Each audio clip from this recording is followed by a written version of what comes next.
Hey guys, I'm Chris back and a very warm welcome to Fretworks, and this week we're going to be taking a closer look at arguably one of the most iconic tracks of the 1990s, and that is Black Hole Sun by Soundgarden.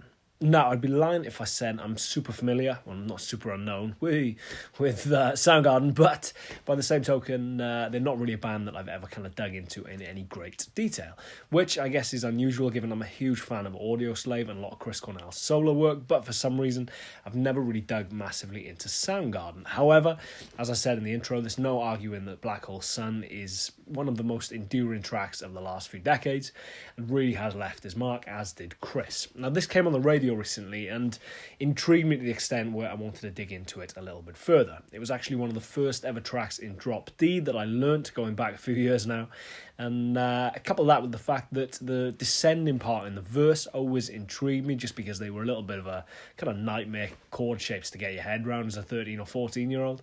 I've always wanted to look into it into a little bit more detail. I thought this would be a good chance not only to analyse those chords, but more importantly, I guess, for all us nerds, take a look at the tone and what went into shaping such a unique sound.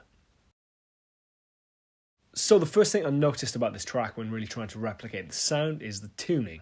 Somewhere north of standard tuning, somewhere between a half step up and a full step up. So it's rather unusual, which intrigued me to say the least. It's not really a tuning that you would kind of consciously tune to, I guess. However, the reason for that will become abundantly clear in a little bit.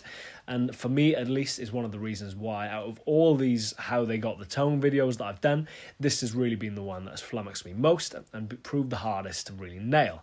Now, the first thing worth mentioning, aside from the tuning, is the guitar that Chris Cornell used on this track. He used a Gretsch Silverjet, a rather rare guitar, which unfortunately I don't have access to one, so the closest I've been able to lay my hands on is my Revstar 720B, my Yamaha. It's got Filtertron pickups, pretty similar to the original, got a Bigsby, so again, a few kind of commonalities there. Gets me in the ballpark at the very least, but I guess this, the first kind of falling block when it really comes to actually nailing this sound down.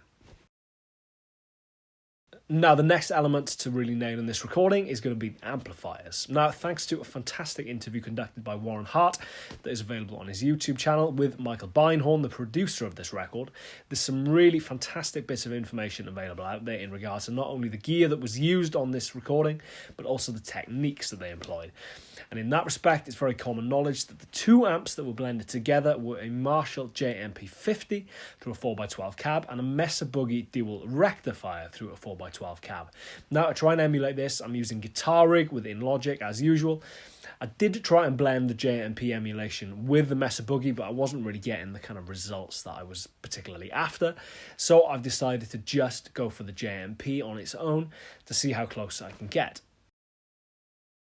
Now, next up, and arguably the most important step in really recreating this sound accurately, is going to be the Fender Vibratone speaker that was used. Now, a Fender Vibratone, if you're not familiar, was a speaker released by Fender and Leslie pretty much simultaneously, although Leslie were actually making both of them. The Leslie one was known as the Leslie 16 speaker, which pretty much is based around a Leslie 122 speaker, however, designed specifically for guitar players. In that respect, it doesn't operate quite the same as a Leslie. You have a speaker inside mounted vertically, which then has a rotating baffle, a styrofoam baffle, which spins in front of that and displaces the sound. Similar concept, slightly more intense effect, I guess, if anything. But that is really where the key to this sound lies. Now, in the verse, Chris is using it on the fast setting, and in the chorus is using it on the slow setting. However, as much as I've been able to get very close to this by using the new Microvent 16, fantastic pedal, I should say, very much designed around that speaker. The one thing that's really tripped me up is the intensity of the effect and the speed at which it sounds like it's rotating. And as I said, that links very nicely back into the tuning of the track. Now, Chris Cornell, when he was recording the demo of this in his house, recorded it slightly too slowly, and then using his tape machine and the vari speed, sped it up very slightly, which not only accounts for the slightly odd warbliness of the guitar sound, but also the fact that this recording is somewhere between a half step and a full step up in pitch. It's rather bizarre, but really attributes that kind of unique, strange sound. Now, as I said, I'm going to be using the new Microvent 16, pretty much as an accurate representation or emulation of that original Leslie 16 or Fender Vibratone speaker that I've been able to find. And running through my Guitar Rig settings to show you what I've done, some EQing I've done as well to try and really recreate that sound. And then at the end of the video, we're going to go back and forth and see how close I actually got to the original recording.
And there you have it. As I said, out of all the How They Got the Sound videos that I've done, I would say that this is the one I feel like I'm furthest away from on the final result.